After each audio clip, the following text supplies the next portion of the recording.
Birthday na ni. Salamat sa pag-dance nyo. Birthday na ni. Ay, ano ba? Closer to speaker lang. Birthday na ni Monique. Sex bomb mo ni. Birthday na bansa. Baka. Mamatikan kayo Oh, di ba? Pasok natin. Si ano mo ni? Kasi yung ano niya. Tak. Okay, Kerry. Sige po, buhay pa po. Okay. Okay. Kaya pa. Picture mo na po yun. Picture lang po. Pag kinisaya lang ng Picture po. Ito po. 1, 2, 3. Here's dito. Okay. Ako naman. Okay po. Ako naman. Yan. Saan po kami titingnan? Sabi ko na. Center. Yeah. Tapos left. Right. Left.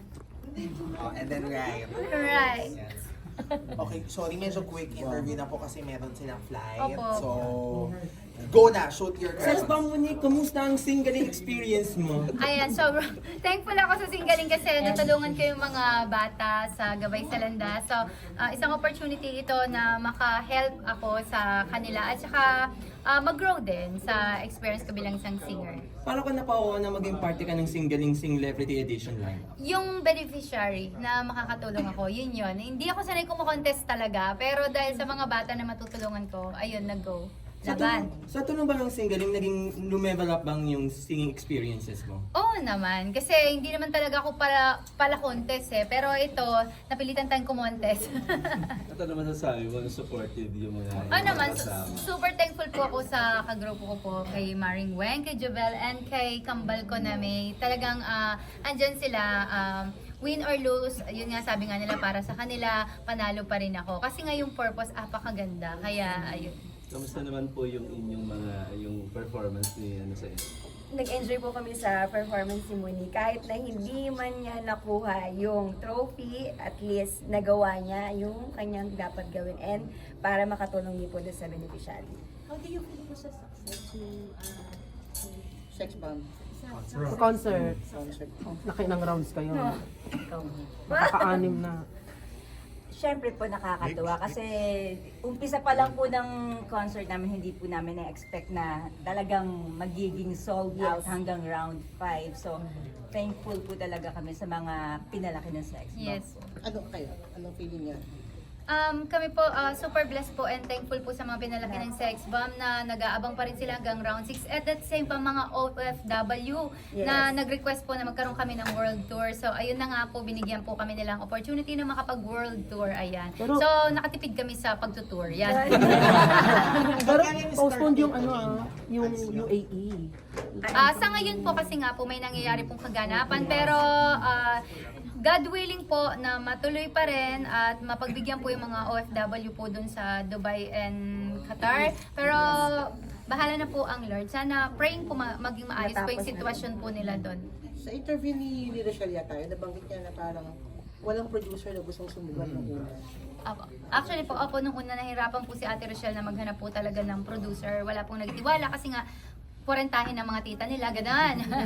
Tapos, ayun, yung group po mismo ang naglakas po ng loob na bigyan po ng pagkakataon yung grupo namin na one more time magkaroon po kami ng memories na sama-sama. Kaya, ayun, sila po yung nag-umpisa. And then, the rest is history. Dumami na pong producer nung lahat po sold out. Okay, Gano'n. kabilisan ng interview, no? Hindi kasi itanong ko lang nga may reaction, may nag-ring eh. Hindi kasi naging issue yung kay Alvin Aragon about kay Eggs. Ano lang reaction niya about that? Kung may heard about the issue? No comment kami doon. Kasi labas na po kami sa usapang pamilya nila. Nire-respect po namin yung mag-asawa. Anong reaction about that? No comment po. Saka no comment naman.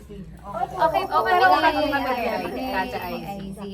Respeto po namin bawat decision at conviction po ng bawat isa. Kung conviction po ni IZ and Alvin po yung nire-respect po namin, iba rin po yung conviction po ng mga sex bomb girls. So, kung sa amin po ay gusto lang po namin makapagpasaya ng tao, magkaroon po ng nostalgic moment po yung mga pinalaki ng sex bomb, yun po yung sa amin. Yung sa kanila po, iba pong usapan po yung spiritual, iba po yung usapan ng sa labas. Opo, at saka yung makasama lang din namin ulit once again sa stage Ate IZ, sobrang thankful na po kami doon. Wala na pong paglagyan yung kasiyahan ng mga puso namin dahil finally nakasama namin siya. Yun po. Hindi nag-perform eh, di ba? Pero Pero ano po, support na rin po kasi yun po na mag-step out siya, umakyat siya sa stage. Isang malaking ano na rin po sa kanya yun. At saka na-appreciate po namin yung ginawa niya po na yun. And kung ano man po yung tinatanong po ni ate, kay Alvin or kay IC, yung stand po nila, sa kanila po kasi yun. So iba naman po yung sa amin, iba yung sa kanila. So doon po papasok yung tinatawag na respeto po. Pero other, ano lang, I'm not pertaining to Alvin lang. Pero for other people, ang tingin parang bakit kailangan yung pa-sexing ganyan? Ano siya reaction? Pagdating naman po sa pa-sexy po, yun nga po yung sinasabi, kung paano po titignan yung isang tao, nasa yun, di ba po? Yung pagka po tinignan mo ang isang babae ng ganun siyang klase, na hindi mo tinignan yung pagkatao niya, yung background niya, nasa iyo po yung mali. So kung ang sex bomb po, pangalan lang po, hindi po nito ina-identify kung anong klase kaming babae, sa kung paano kami mamuhay araw-araw, kung paano kami nakilala ng mga tao, ng mga kaibigan namin. So, ayun po siguro, dapat mag-research din naman po yung mga tao kung ano ba ang klase ang pangalang sex bomb. Sino ba sila? Bago po nila bigyan ng connotation na ang sex bomb ay ganitong mga babae, siguro alamin po nila na paano ba nag-umpisa itong mga sex bomb na to, sino ba sila. Huwag po silang ma-stuck dun sa pangalan lang na ganun. Kasi name lang po yun eh. Hindi po nito maano yung pagkatao po namin, ma-identify ng pagkatao namin. Konting message na lang po sa mga pinanganak na sex, ma'am, na patuloy niyo po. Pinanganak? Pinanganak na sex. Pinanganak na.